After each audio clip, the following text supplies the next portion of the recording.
Assalamualaikum warahmatullahi wabarakatuh.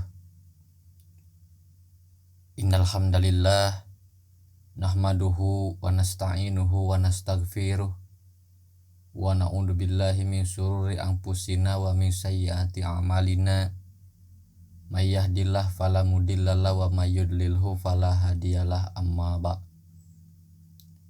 Ma'asyiral muslimin rahimakumullah.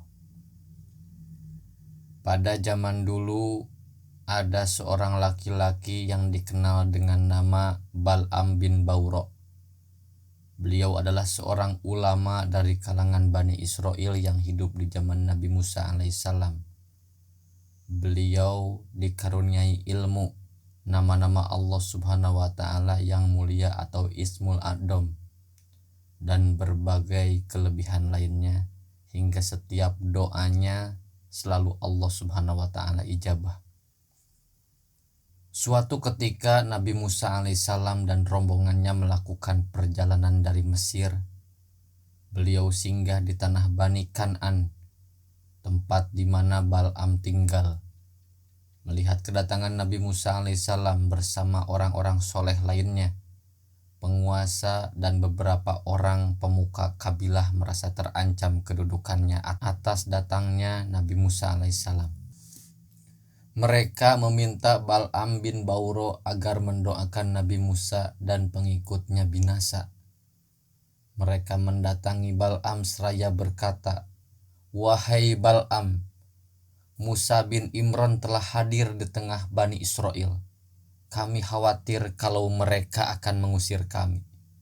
Sesungguhnya kami adalah kaummu dan engkau adalah orang yang terkabul doanya. Keluar dan berdoalah kepada Allah subhanahu wa ta'ala agar menimpakan keburukan kepada mereka," yaitu rombongan Nabi Musa alaihissalam. Pada awalnya Bal'am menolak. Beliau menyadari kalau Nabi Musa adalah utusan Allah subhanahu wa ta'ala yang berada di jalan kebenaran. Karena itu tak mungkin baginya memusuhi Nabi Musa dan pengikutnya. Dan Bal'am pun berkata, "Celakalah kalian. Nabi Allah itu dijaga oleh para malaikat dan orang-orang beriman. Bagaimana mungkin aku mendoakan keburukan atas mereka? Sedangkan kelebihan yang aku miliki ini juga dari Allah subhanahu wa ta'ala. Jika aku berdoa kepada Allah supaya menolak Musa berikut orang-orang yang menyertainya, niscaya lenyaplah dunia dan akhiratku." Tetapi saking dahsyatnya bujuk rayu sang penguasa yang akan memberikan harta dan kedudukan pada Bal'am, istrinya pun goyah dan meminta agar Bal'am menerima tawaran tersebut.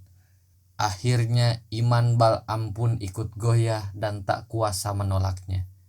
Akhirnya Bal'am bin Bawra pun bergabung bersama penguasa dolim, sehingga Allah subhanahu wa ta'ala mencabut semua kemuliaan yang ada pada dirinya. Bal'am kemudian menaiki keledainya menuju Bukit Husban, di mana ia dapat melihat Nabi Musa dan pengikutnya. Baru berjalan beberapa langkah, keledainya pun menderum, tak mau jalan. Bal'am pun turun dan memukulnya.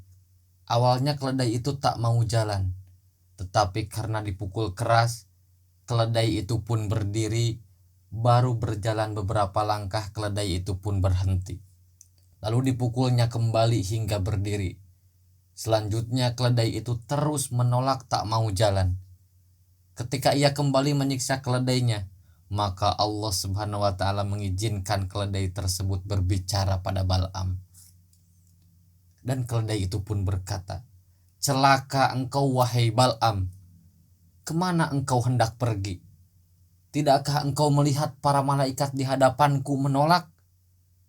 Apakah engkau hendak pergi kepada Nabi Allah dan kaum mukminin untuk mendoakan keburukan kepada mereka?" Namun Bal'am yang sudah bergabung dengan penguasa dolim itu tak peduli dan terus memukulnya.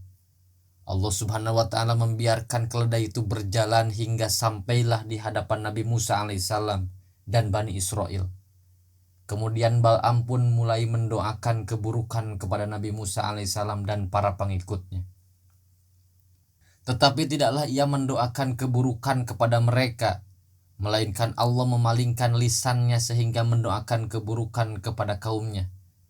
Tidaklah ia mendoakan kebaikan kepada kaumnya, melainkan Allah memalingkan lisannya sehingga mendoakan kebaikan kepada Nabi Musa dan Bani Israel. Melihat doanya yang terbalik, kaumnya pun langsung protes. Wahai Bal'am, apakah engkau tahu apa yang engkau lakukan? Engkau hanyalah mendoakan kebaikan kepada mereka dan mendoakan keburukan kepada kami. Dan Bal'am pun menjawab, inilah yang tidak aku kuasai. Ini sesuatu yang telah Allah tentukan. Kemudian lidahnya menjulur sampai ke dadanya. Lalu ia mengatakan, sekarang telah hilang dariku dunia dan akhiratku. Tidak tersisa lagi selain makar dan tipu daya. Maka aku akan membuat makar dan tipu daya untuk kalian. Wajlu alaihim naba'al ladzina atainahu ayatina pangsalahu minha fa'atba'ahu syaitana fakana minal gawin. Dan bacakanlah Muhammad kepada mereka berita orang yang telah kami berikan ayat-ayat kami kepadanya.